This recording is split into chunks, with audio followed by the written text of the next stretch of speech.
มีแห้งอยู่บ่เห็ดไปแล้วบาทพี่น้องเอ้ยเอ้าขึ้นแล้วเอ้าเอาเด้อลุงเด้อใส่คาลูกไส้ละโอ้ยเป็นยังเนาะเอาเป็นหนี้มาแต่หลายรอบแล้วเอาไปก่อนเนาะใจคาขอกำลังเนาะเอาใส่คาน้ำมันก่อนก็ได้เอาเนาะ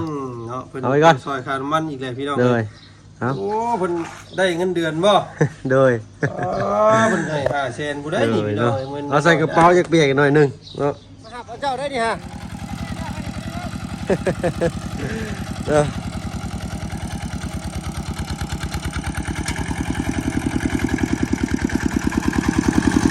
เอายังบ่แล้วบ่เอาแล้วเอาไปแล้วกันดิฮะว่าสิไปเลยแล้วคือบอกมันแล้วก็ได้เนี่ย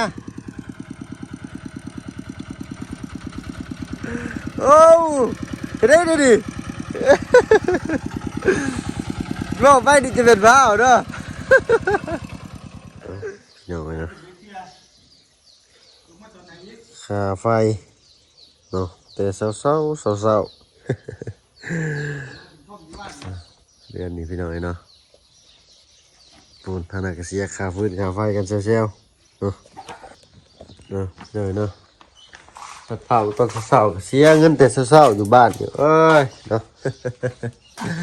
ใช่แม่คุณอยู่ใช่โอ้คุณแม่อยู่ใช่เอาเงินมาเสียค่าไฟแน่ลูกสาวก็ยิ้มแป้นเด้อใช่เลยนี่77,000แพงแค่นั้นหาเบอร์ใช่เลยนี่เถื่อกันนอนในเรือนป้าว่ะ77,000ทีวีกับบริษัททีวีกับบริษัทตู้เย็นกะใส่พัดลมเนี่ยพัดลมแล้วกะ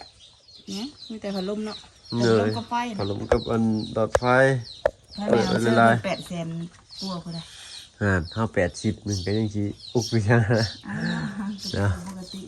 เอามื้อนี้ว่าสิเดินทางขึ้นเชโปนพี่น้อยเนาะกะทั้งแม่เพิ่นจะเก็บดอกนาวนี่กินบ่หวาดบ่วันนี้ได้พี่น้อยเนาะเลยมีแจกป้าลุงกินเนาะน้ำลายซ้ำใดนี่ในกับบุคอยลายได้เมล็ดมันนะเนาะมีต้นกิ่งไปปลูกก็นี่ต้นมะนาวนี่ว่าเพิ่งมากก็เห็นใหญ่เลยก็ได้กินเลยพี่หน่อยเนาะสักกี่แต่เฮงมาได้สบายดีพ่อกันสบายดีอยู่ลูกละสาวแป้นมาดิสาวแป้นมาจ้าไว้สบายดีเออเนาะน้าลูกไปเฮ็ดป้าก้อนที่เกิดตำยังบางทีเอาเมื่อฝากทั้งตัวแม่อยู่กับจักลุงมันจะไปจักโมงเมื่อรอบนั้นกับเราเมื่อพี่น้อยโอ้ยวะเก็บฟังนี่ขี้ดกกว่าฟังนั่นพอฟังนั่นอันชาวบ้านเพิ่นก็มาเก็บกินน้ำเน่พี่น้อยเนาะ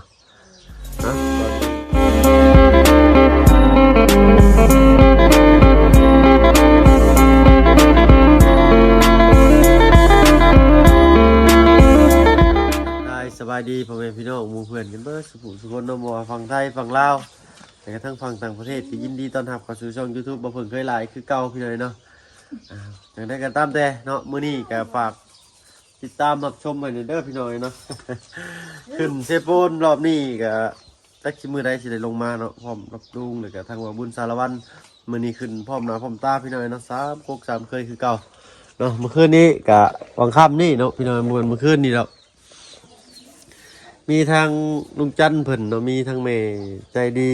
เนาะทางฝั่งต่างประเทศพุ่นละเพิ่นก็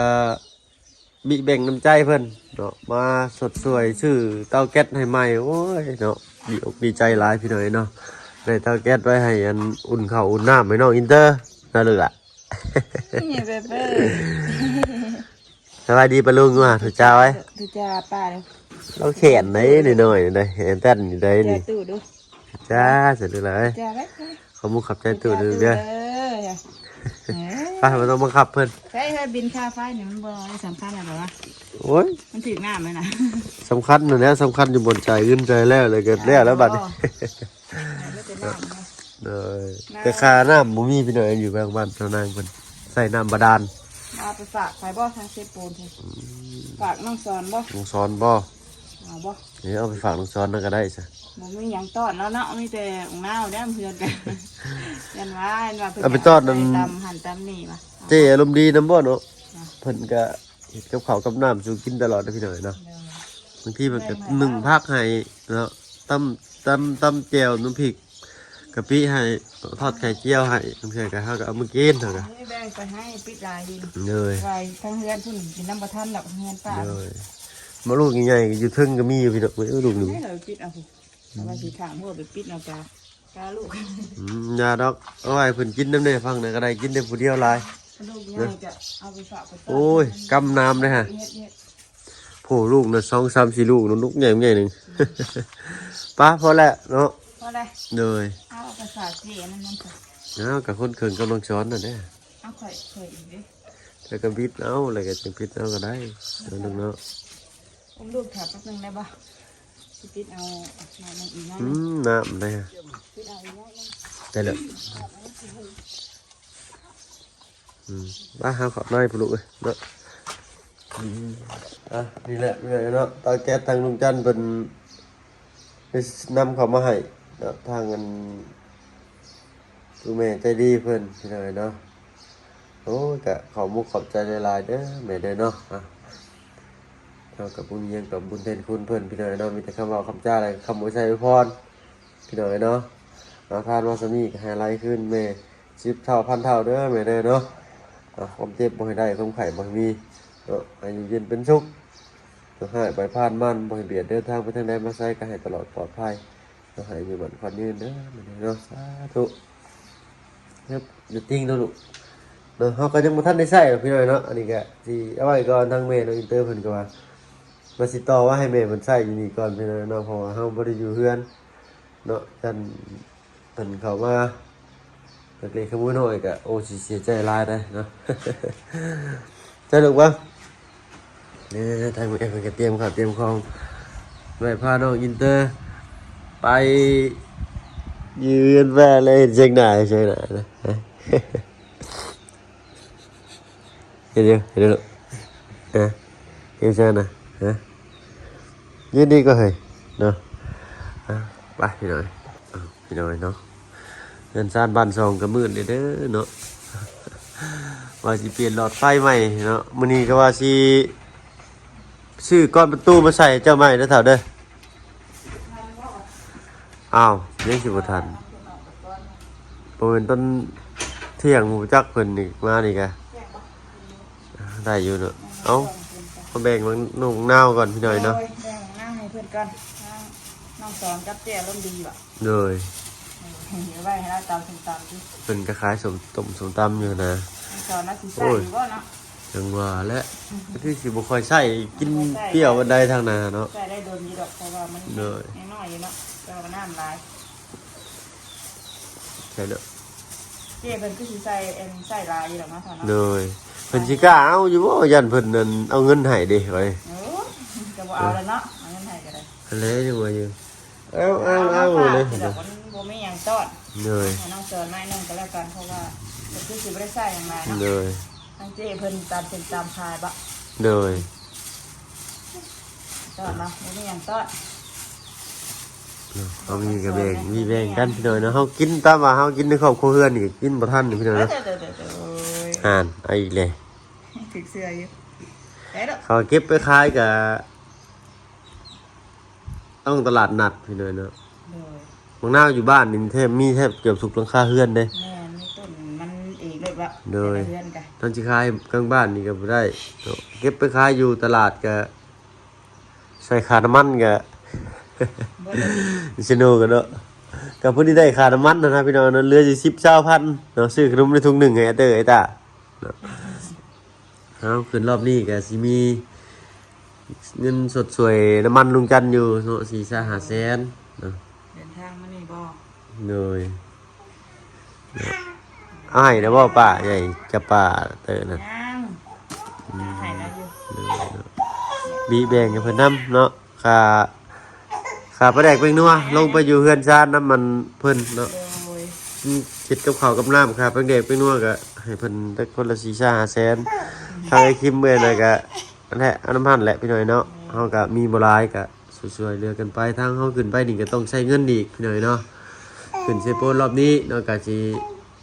มีแบ่งใส่ค่าน้ำมันในลุงจันทร์จัก500,000เนาะเอาไปแต่ละเทื่อก็ส่วนมากก็บ่ค่อยได้ใช้น้ำเพิ่นจนได้พี่น้อยเนาะโดย ตูดเป็นน้ำเพิ่นก่อน เนาะได้ก็อาศัยไฟพึ่งเพิ่นก่อนเนาะอดทนขยันหมั่นเพียรเนาะมันอาจสิมีมือของเฮาเนาะนี่แหละทางแก๊สก็เพิ่นซื้อมาให้ใหม่เมื่อคืนเฉยคำนี้เนาะทางลุงจันทร์เพิ่นซื้อมาให้เนาะเป็นทาง งามกว่าเก่าบ่ โดยโอ้เล็กแบบดีเด้ นั่นบ่คืออัน บ่เข้าสนิมเลยโดนโดยต้องไปบ้ายเบิ่งอยู่หั่นอันนี้ก็อมให้บักนาวลูกก็ได้ไอ้เป็นไดอันนี้ต้องฉีกก็ได้ฉีกออกมาแล้ว ฉีกเอาก่อนเนาะ ฉีกกันเลย จะฉีกเอาเลยแต่มันแก่เก่าแล้ว แล้วไฟกระลวบเลยเนาะมันมีความโหด พอแล้วยังบ่ได้ใส่ตอนนี้ละคือแล้วรอบหน้าบ่ได้ข่อยสิได้ใส่ แล้วต้นช่วงนี้ก็ไปอาศัยเงินป่าก่อนไปเลยเนาะต้นมาผึ่งกลับมาพุ่นแหละถ้าโบต่อให้ใช่ก่อนบ่เผื่อมาจากจุดนั้นนี่ลูก ถึงมาก็ค่ำเลยเดี๋ยวได้มาเพิ่นป้าจังเจ้ามาอยู่ แล้วนอนเงินป่าพุ่นแหละเนาะค่ำกลางคืนเนาะจักมีเสียงมีเสียงเนี่ยข้างนอกก็ได้เสียง นอนเด็กปวดนั่น ก็แกกแล้วได้ลูกให้มือนั่นเด้แกปลุกจะมาฟังกันอยู่คือเสียงคนกับบ่แม่นเนาะเสียงงัวเต็มหน้าบ้านพี่หน่อยเนาะ นอนหน้าบ้านเต็มอยู่ แถวเราแวกใกล้เคียงนี่บ่ได้มีคนนอนเฮือนเลยพี่หน่อยเนาะสิให้คิดจะหลังนี้ก็บ่อยู่หลังช่องหลังนั้นก็บ่อยู่ที่ฮู้ลุงเฮิมนั่นเนาะกับอันแม่น้องนี่เพิ่นน่ะเนาะอยู่แต่แม่น้องนี่กับลูกเพิ่นเด้อเฮือนหลังนี้ก็บ่อยู่เฮือนหลังนี้ก็บ่อยู่เนาะอันนี้ก็เล่าฟังข้างนี่ก็บ่ได้อยู่พี่หน่อยเนาะนั่นน่ะก็บ่อยู่ไปเลยแทงเขารอบๆนี้มีแต่เฮือนบ่เพิ่งอยู่กลางบ้านผู้เดียวเนาะโดยมันเคลือบอันนะข้างในนะจักอีสัง สีใส่เพิ่นทานอยู่นะ สีกันคมฮ้อนบ่ว่าเพิ่นก็เอิ้นว่าถือคือกันพี่น้อยเนาะ ใส่เพิ่นทานอยู่ โดย เด็กมันหนาเนาะใส่คือกันบ่กับอันตัวนั้น โดยใส่คือกันดู มันจะไม่ปุ่มมันกดฉีดนะมัน ฮะ อันนี้ก็ไม่ปุ่มคือกันบ่ มีอยู่ในซ้ายพุ่นเอ้าไก่น้อยลงเขาเฮือนว่านี่ ยังก็ลัคกี้ Lucky Flame ลัคกี้เฟรม โดย อืม มักบ่บัดนี่ ถูกใจได้ใจได้ เนาะได้ถือบ่ถือก็ต้องถือก็แล้วพี่น้อยเนาะก็โอ้ดีใจหลายเนาะขอบคุณขอบใจทางคุณแม่เพิ่นพี่น้อยเนาะเอ้าไก่ก็ลงทางเขามากินข้าวพี่น้อยเนาะเอ้าทางสานางเพิ่นก็สิพาลงไปอันเฮปเตอร์พี่น้อยเนาะเฮาก็สิโจะคิดไว้สิกัน ลูกกาก่อน โดยทางมาเพิ่งก็สิเตรียมข้าวเตรียมของพับผ้าพับเพใส่กระโปรงกระเป๋าพี่น้อยเนาะและขึ้นไปพอๆกันอยู่10โปนกันแล้วกันพี่น้อยเนาะสำหรับคลิปนี้ก็ติดตามอีกพี่น้อยเนาะพุ่นแหละยังเจ้าเพื่อนนึงจันอยู่เนาะเอาเตรียมข้าวเตรียมของก่อนพี่น้อยนะ โอ้ย เอาพี่น้อยเนาะมาฮอดจอดถึงเลยเด้อบ้านสองเฮือนซานทางลุงจันเพิ่น คึมฟ้าคึมฝนไม่เลยพี่น้อยเนาะมาก็มาพร้อมฝนเมื่อพร้อมฝนบ่นี่เนาะโอ้ตัวสบายดีจ้ะเนาะมาถ่าแล้วเนาะยันบริขึ้นเชปูน เอาให้ก็เปิดห้านพอดีพี่หน่อยเนาะซื้อซอยบ่เสียขาดาดบ่มื้อนี้เอ้ยเนาะซื้อของฝากของตอนพอดีเลยพี่หน่อยเนาะเอาอุดหนุนซอยกันเนาะไปจับจ่ายใส่ซอย แต่ลำหน้ามานี่ ตั้งแต่รับหน้านี่มีแต่เอาลงแวนกินซื่อๆพี่หน่อยเนาะแบบนี้มันคล้ายข้าวจึงใส่ขึ้นเพิ่นว่าพี่หน่อยเนาะ จดไว้ก่อนเด้อแล้วเขาแล้วน้ำพุ่นแล้วพี่หน่อยเนาะ เอาฝากมาบุญถ้ามาบุญเพิ่นให้ออกไปเอาบ่หรือเพิ่นสิเข้ามาเองทางมาบุญนี่เอาเนาะไปฮอดจะไปเปลี่ยนชุดผู้หน้าเพิ่นจะปุ๊พี่หน่อยเนาะโดยเนาะพี่หน่อยเนาะสิ ได้ออกไปหับเอาทางมาบุญสาละวันเพิ่นก่อนเนาะพอสิพากันเดินทางเอาสวรรค์ก่อนเนาะทางลุงก็ได้เนาะรอบนี้ก็มีค่าน้ำมันน้ำมันซอยเพิ่นอยู่500,000กีบพี่หน่อยเนาะบิแบ่งกับเงินเนอินเตอร์แหละพี่หน่อยนะหายไปแล้วแบ่งมาคืนพี่หน่อยเนาะเอามีเขาก็จึงซอยเพิ่นพี่หน่อยเนาะรอบนี้เด็กก็ได้อยู่500,000ซอยน้ำมันน้ำมันกันคอยเด้อเฮ้ยเนาะทางกับเพื่อนซ้ำพี่หน่อยเนาะออกไปหับเอาทางมาบุญสารวัตรก่อนอยู่ให้อยู่หน้าผู้พี่หน่อยเนาะเรียกว่าเป็นยากเวียกเป็นยังบ่ได้เข้ามาไปฮอดสิบ่ได้ลงหน้าลำเพิ่นบ่นี่เนาะไปพี่หน่อยเนาะมาฮอดจอดถึงแล้วบัดนี้เนาะโอ้ยหมู่สิไปแล้วทางนี้ใช้ได้อยู่พี่หน่อยเนาะเอ้ยเอาเจ้าเขา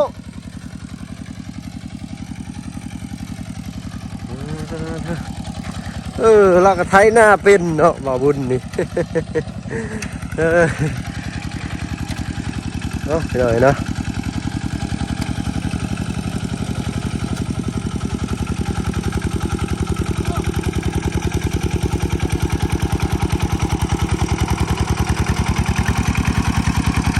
เอา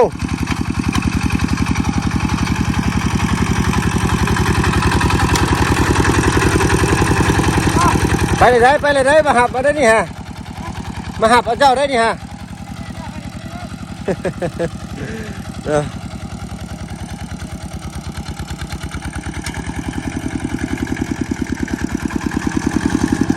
ยังบ่แล้วบ่เอาไปแล้วกันดิฮะว่าสิไปเลยแล้วคือบอกมันแล้วก็ได้นี่ฮะ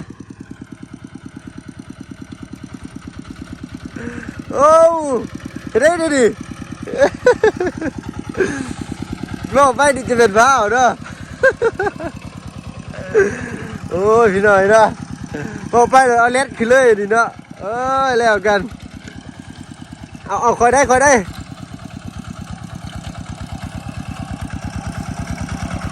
จะไปอาบน้ำไปจีไทยให้ไปหายเดียวดิไปเจ้าจะไปอาบน้ำไปจีไทยให้ดอกหายเดียวดิไปจะไปอาบน้ำไป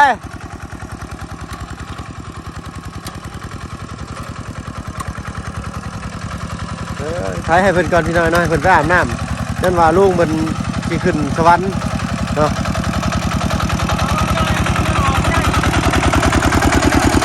ไปยังเนาะบางทีป่ะเอาสัตว์เจ้าเขาคอยได้รถพะเทาได้ป่ะบุญโอ้ยเนาะนี่แหละพี่น้อยเนาะชีวิตประจำวัน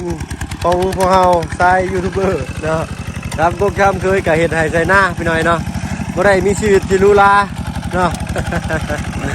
หลายคนบอกโอ้ยยูทูบเบอร์ชีวิตที่ลุลาประเมินเด้อพี่น้อยเด้อเนาะอันนี้ก็แบบ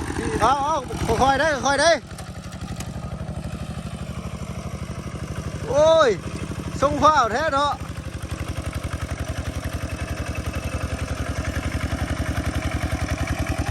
ไทยหุดเด้อพี่น้องเด้อเนาะ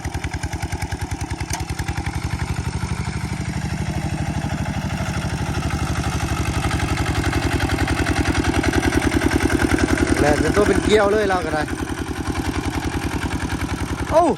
ทิมรถบ่อนั่นคอยได้คอยได้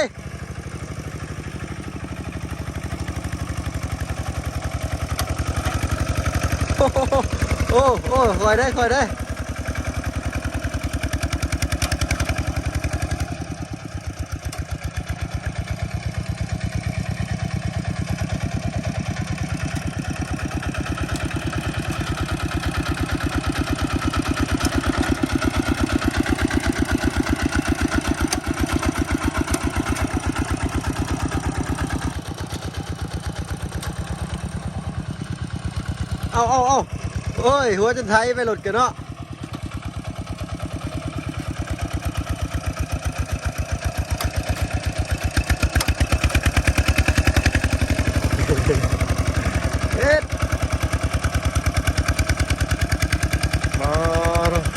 น้ หน้าเราบุมีพี่หน่อยเนาะ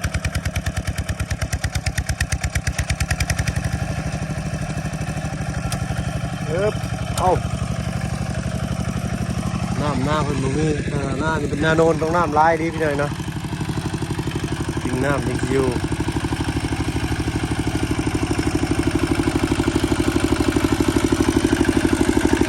โอ้ยบุมีแห้งอยู่บ่เฮ็ดไปแล้วบาทพี่หน่อยเอ้าขึ้นแล้วเอ้า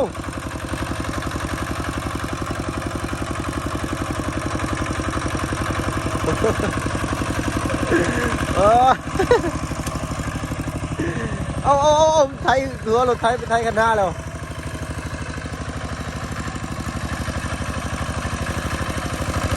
ก็แล้วผมว่าจะเขียนไว้เดียวนี่กันเนาะ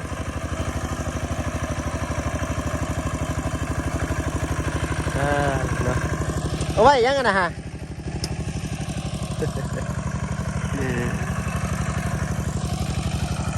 ครับแล้วไปหน่อยนะ1 2 3 4โอ้4ให้มันก็สอบมันนี่เนาะ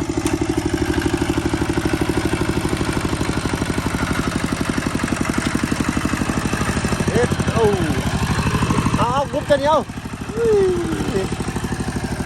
ไปอาบน้ำในด้วยเอาโอ้ยญาติในคอยรถไทยนี่พี่น้อยเนาะพาไปทางเงินลุงกับซื้อข้าวซื้อของไปจับจ่ายใส่ซอยเสือกันพี่น้อยเนาะเอามื้อนี้ทางลุงเพิ่นว่ามีแผนที่เดินทางเขาไปหมู่บ้านบ่ลุงเอาทางนี้ก็เตรียมข้าวเตรียมของไปแจกลูกแจกร้านแล้วพี่น้อยเนาะ ห้านนี้ซื้อได้ขายมันขนาดพี่น้อยเนาะเป็นหนี้ก็ดี เป็นหนี้ก็ดีขายข้าวดาวปีจะคอยจ่ายเพิ่นว่า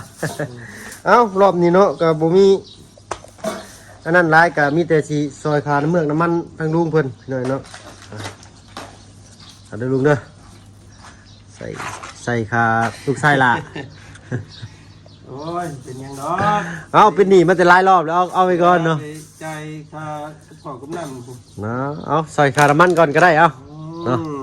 เอาไว้ก่อนซอยค่าน้ำมันอีกแล้วพี่น้องเลยเอา โอ้เพิ่นได้เงินเดือนบ่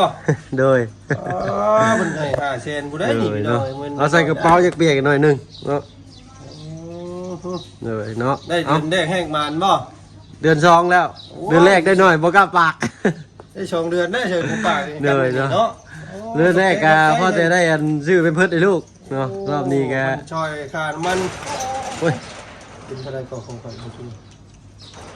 7 แสน พอดีเอาค่าของมัน เอ้า เอาเพิ่นเคยล่าเพิ่นช่วยค่าน้ำมันเนี่ยจ่ายค่า 4 ของ 5 7 แสนมันจ่าย5 แสน ข้างไว้อีก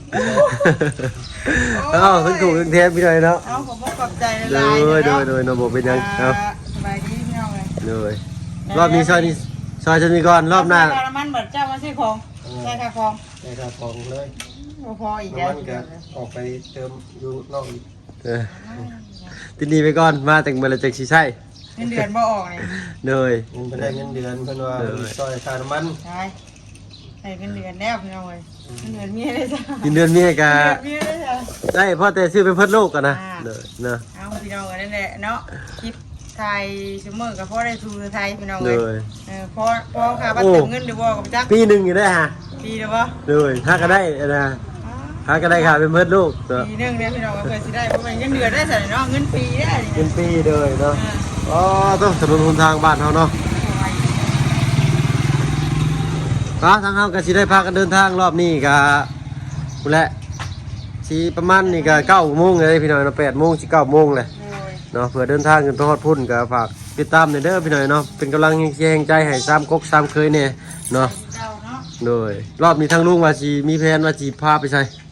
พากันเตรียมข้าวเตรียมของบักหลายๆนึง เข้าหมู่บ้านหมู่ยังนี่แหละ โดยเนาะ ลองเบิ่ง โดย ป้าคนบ่ตกลัดน้ำบ่ท่วมท่วมทาง ถ้า ก็ เอาพึ่งนะไปบุกเบิกเนี่ย โดย สบายพวกเลยได้นี่ไปเดียวเดี๋ยวบ้านน้องโชนดิ นอนไปว่าแต่ละมื้อน่ะคอยรถ มื้อนั้นนะมื้อไปกันที่ว่าคุณไม่ได้ไปแล้วนะโอ้ยถ่ายไปเบิ่งหนูโคต้มอยู่นี่บ่ไปเป็นหมู่ดู ว่ามื้อนั้นนั้น ที่ว่าน อนดึกตื่นเช้าโพดมื้อน่ะลูกให้วัดคืนมื้อน่ะเนาะนอนตี 4ตื่น6 โมงเช้าลงไปเที่ยวดำนา ปิดได้บ่นี่นะ โดยเอาปิดเลยก็ได้ลูก ไป เนาะ กันเนี่ย เอาทางป้าก็สิไปเฮือนป้าแล้วพี่น้องเนาะโดย ลูกป้า อยู่กินพากันไปอยู่กินอยู่ทางเฮือนป้าเตาแก๊สที่ให้มาก็ยังบ่ทันได้ใช้ซ้ำพี่น้อยเนาะโดย ได้ของใหม่ได้ผึ่งอะไรเตาแก๊สใหม่ไปเข้าไปลองก็ได้ปะสบายดีนะ หากยังบ่ได้ต่อไว้ได้ป้า ยังไม่ตอบว่า โดยก็ว่าอยู่ในเฮือนพุ่น สบายดีนะผึ่งนะไปไปหน้าปะ โดยเนาะ สบายดีเด้อนะผึ่งเด้อ โดยเนาะ ไปแม่แม่ มันแม่ลิน จะออกการน้ำมันรถซอยลุง โดยเนาะ เจาะเรื่อยเด้ เพราะว่าเพิ่นก็มีแต่เพิ่นออกพี่น้อยเนาะก็มีเท่านึงผู้ใหญ่เพิ่นก็ให้ช่วยค่าน้ำมันทั้งลุงเพิ่นก็ซอยเพิ่น200,000เท่านั้นก็ได้เนาะพี่น้อง200,000ได้จักลิตรเด้3-4ลิตรบ่ลิตรหนึงก็18,000แหละ พอติ ผมฮอดช่ำสตาร์ทเครื่องก็เบิดแล้วพี่น้อยเนาะเอ้าจึงได้ก็ขอบมุกขอบใจเนาะเป็นกำลังแห่งเชียร์แห่งใจให้ตลอดมาพี่น้อยเนาะพบพ่อกันพุ่นแหละเซโปนพี่น้อยเนาะในระหว่างการเดินทางนี้ขอโทษขออภัยในระหว่างการเดินทางนี้เนาะถ้าสิพบพ่อยังในถนนหนทางทางเฮาก็สิเก็บภาพบรรยากาศมาให้พี่ให้น้องนะครับไปชมเด้อพี่น้อยเนาะ